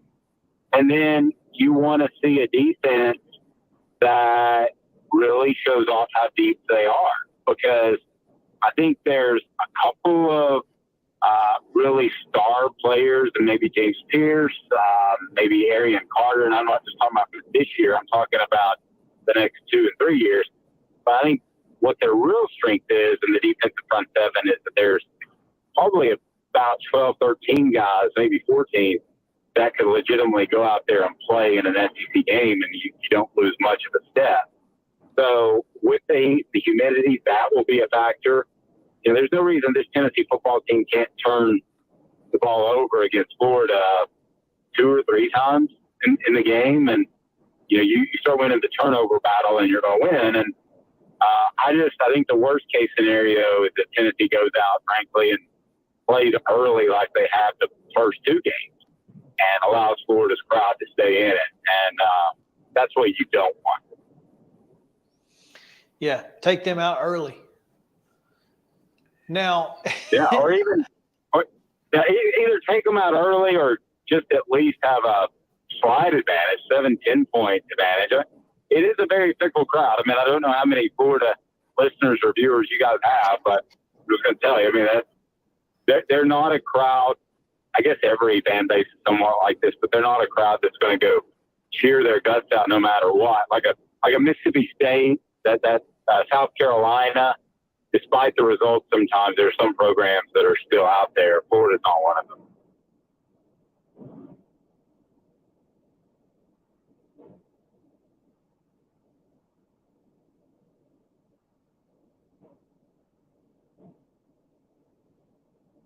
Guys, I may have lost you, Justin. Yeah, I think we lost Mo and Chris there. If you'll stand by, see if we can get them back here.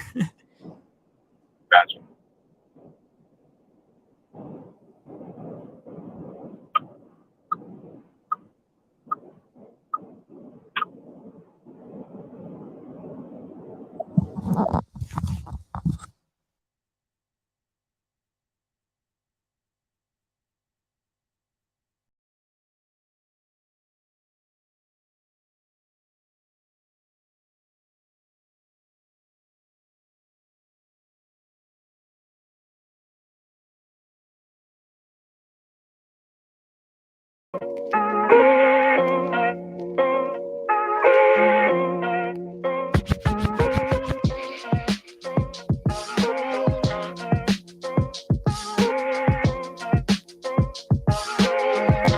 Mid-Tennessee Bone and Joint treats your orthopedic injuries and existing conditions. Our trained physicians will get you back in the game faster. Contact us at 931-381-2663 or www.mtbj.net. With Lee Company technology, the best handymen are hands-off. Lee Company techs have been using visual findings and other smart technology tools for years to add transparency and virtually take customers along. You see what we see, whether we're in a crawl space or on a roof. With Lee Company, technology helps us help you, no matter what's happening in the world or at your house. Jones & Lang Sporting Goods here in Columbia has been outfitting teams, officials, and anybody else from T-ball to college for 50 plus years. Be sure and check them out at 931-388-8060 or online at jonesandlang.com. Jones & Lang Sporting Goods, the look of a winner. Zion Christian Academy, zioneagles.org or 931-388-5731. You can schedule your appointment. Go tour their campus. It is beautiful over there, and you're definitely going to want to see it. Again, it's zioneagles.org. Give them a call, 931-388-5731, and schedule your tour today. Did you know that up to 80% of us will experience back or neck pain during our lifetime? Many of you are offered surgery or addictive pain pills to relieve your chronic pain. At the Dr. Gill's Center for Back, Neck, Chronic Pain Relief, we have been leading the way to better health, naturally, and have helped tens of thousands of people right here in Middle Tennessee for the past 30 years. I came to Dr. Gill about 10 years ago after my local doctors recommended surgery. I knew about Dr. Gill and wanted to see if he could help me. 10 years later, I am pain-free, no surgery, and no pain pills. Surgery is scary, and over 40% of all back surgeries fail, creating a cycle of surgery and pills. There is a safer solution to your chronic pain. Make the call to the Dr. Gill Center for Back, Neck, Chronic Pain Relief today and get your life back. This office visit is normally $299, but call today and receive your initial consultation, report of finding for just $49. But hurry, this offer won't last long. Call 615-768-8743. That's 615-768-8743.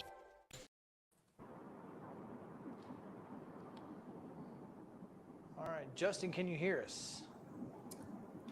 I can hear you a little bit. Dave, can you hear us as well? I got you loud and clear. Awesome. Fantastic. Oh, wow. It's been a wild and wacky Wednesday in every sense of the word. I'm Maurice Patton, that's Chris Yao. The voice that you're hearing is Dave Hooker from Off the Hook Sports out of Knoxville as we continue to talk a little UT Florida this weekend. What time is kickoff? 6 o'clock? Is it a 6 o'clock kick? Are you asking me? Yes. Yeah. I don't have internet. Oh, yeah. You're the only one of the three of us that knows, I think. Oh, sorry. Yeah, it's 7 Eastern, 6 Central. I love you Central guys. You get to go to bed earlier and watch sports and all that. I need to move over to Nashville, I think. Come on. Everybody else is, 6 o'clock Central on ESPN for that ball game. And again, Dave, as you guys keep saying, Tennessee has not had a lot of success against Florida, has not had a lot of success at Florida. Taking the crowd out early or keeping them out is huge, because when they do get going, it can be, and I've been there, so I'm not telling you what I heard, I'm telling you what I know. It can be a pretty intimidating environment down there. But, like you were saying, Dave, their fans are with you win or tie pretty much. So if Tennessee can get something rolling early, ideally on both sides of the ball, they will get pretty quiet down there. Yeah, I like that. I've never heard that with you. Yeah, I know that's right. Now, it's not like in the old days, Maurice. I don't know if you remember this, but in the old days, Florida was the one stadium, this is in the mid-2000s, so it's not that long ago, that you could get a pass out, and so you could, and a lot of fans did pass out because of this, but you could leave at halftime, go, further get yourself feeling good with a little bit of the beverages and come back in. So that was one of the things they used to do at Florida, which made for a rowdy begin to the second half as long as they got them all back in. But you can't do that anymore. So you don't have to worry about that. They don't need any help.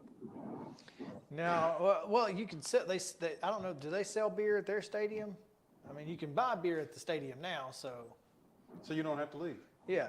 So there you go. Oh, that's a good point. I hadn't thought about that. I haven't been in the stand. I've only been in the stands for a sporting event probably 2 or 3 times in probably 20 years. So yeah, I hadn't thought about that, but you can buy alcohol nowadays. So there's that. Dave, before we let you go, you mentioned this defense, and I'm going to give the guy all the credit because he has not been getting the credit he deserves for this. But Parker Fleming of college football stats, he puts, or college football graphics, he puts together some advanced stats stuff. And, as I'm looking at this Florida defense, their defensive success rate is less than 40% of the time do they get to the quarterback on pass plays, or less than 3 yards for a running play. If that's the case, particularly on the rushing side, Tennessee ought to have a field day offensively against this team. Yeah, as far as a Florida roster goes, I can't think of one much worse. It was, Steve Spurrier wasn't known as a great recruiter, but guys went there because he won, and the defense kind of took care of itself from a recruiting standpoint. Ron Zook wasn't a great coach, but he was a good recruiter. Urban Meyer was a good recruiter. And yet Dan Mullen, who I don't think he realized how tough the battle would be in recruiting with other schools in the SEC. So, yeah, if you did a comparative roster to other SEC teams, this might be the worst roster that Florida has had in, 25, 30 years. I don't think is much of an exaggeration, if at all. Well, clearly, this is it's not a must win, but it's a you better doggone win situation for Tennessee. And it's all tilted toward Tennessee, despite the fact that it's in Gainesville. It sounds like all indications are that this is Tennessee's game to lose. And is that good? Yeah, but it's so funny though. I was just visiting with someone right when you guys initially called, and it seems like we've definitely had that conversation before. So I guess I'll provide a little bit of a sobering backdrop. They're just, whether it was Derek Dooley or Bush Jones, it's kind of like, this is the year that Tennessee's going to beat Florida, and this is the year. There's no way that Florida should win, and they have ended up winning that game. And this is at the Swamp, and the number came out at 8.5 on Sunday. It's dropped to 7. So that tells me that a lot of people think it's going to be closer or like Florida's chances, but it still is 7. So that tells me on a neutral field that Vegas thinks Tennessee is about 10 points better. So, again, if you take that crowd out of it, then you get those 3, 4 points back, typically assigned to home team. So, we have had these conversations before. Would I be stunned if Tennessee lost the game, no, I wouldn't be stunned, but I would be genuinely surprised. Well, everything points toward Tennessee ought to win. So, of course, battered VOLS syndrome is real, Dave. No matter what anybody wants to tell anybody else, battered VOLS syndrome is real, and it's particularly real against this particular program. So, yeah, Saturday night, 6 o'clock Central, 7 o'clock Eastern, ESPN. Dave, we appreciate your time, man. Thanks for sticking back with us after getting after we got back on, and we look forward to talking to you again soon, man. Yeah, you said something that's very interesting. If I can offer this up real quick, this will be the last time this is a must-win game. With Tennessee, Florida in September, because the college football playoff with 12 teams next year, you could easily lose this game and get into a playoff. So I hadn't really thought about that until you said it, because if you lose this game and then you lose a game at Alabama or against the best team in Georgia, you're probably on the outside looking in at a 4-team playoff. So it's interesting the way you phrased that, kind of made my gears turn a little bit. And yeah, that's in a way kind of sad, but this is definitely a must win if you want to get in the college football playoff, no question. Wow, you're not wrong. Yeah. And heck of a point. Really need to win. Then again, I guess if you lose this one, you can beat Alabama and Georgia and win an SEC championship and still get there. But I'd much rather beat Florida. I'm not sure how logical that exactly. is. The logic doesn't fit. It's there. It's there. Dave, we appreciate you, man. Be safe. Take care, guys. Thanks. All right, we're going to take a short break here, and we'll do Wild and Wacky right after this. So stick around. The weirdest and wildest news from across the world coming up in just a moment.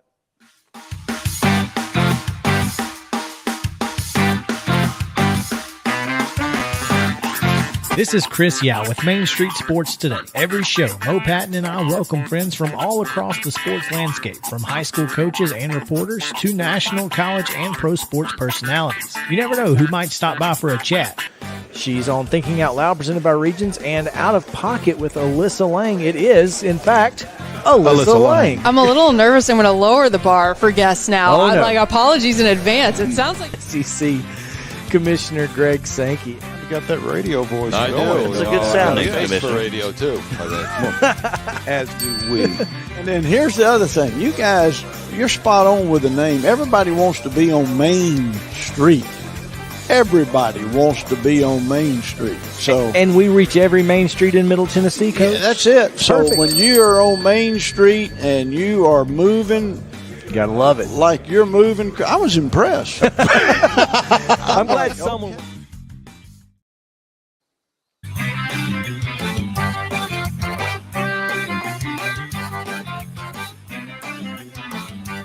Welcome back in. It's wild, it's wacky. We're back. It's Wednesday. Everything's plugged into Mo's computer at this point. Everything. I still don't have internet. I have never had this many things plugged into my laptop. Your laptop. Power, we got the Ethernet, we've got the screen, we've got audio, video. It's all looking good from here. It's working out. So let's just go with it. Hopefully we'll get through the next 6 minutes. It is Wild and Wacky Wednesday, and boy, is it. We'll start in Florida. Of course.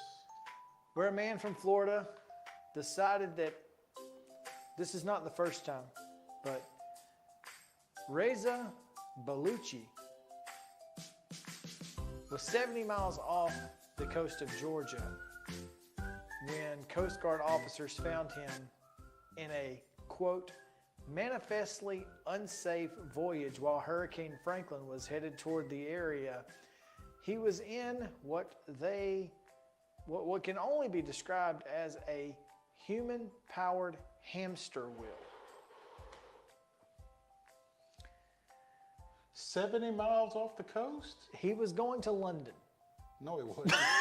He was going to get lost is what he was going to do. He was heading to London. He was that direction. He wasn't going to London. He was going to get eaten. Is what he was going to do. But at one point, he refused to get off the vessel, displayed 2 knives, count them, 1, 2 knives, threatened to hurt himself, and then threatened to blow himself up, at which point Coast Guard officers on site contacted the Navy to determine the location of the alleged bomb. And he later revealed the bomb was not real. He was. I think I'd have just left him out there. Okay, was, bro. Go ahead. He was then arrested. Which was an improvement over where he was, whether he knew it or not. Goodness. He was arrested and charged with obstruction of boarding. Court filings show that he signed conditions of bond at $250,000. Yeah. He was going to London. No, he wasn't.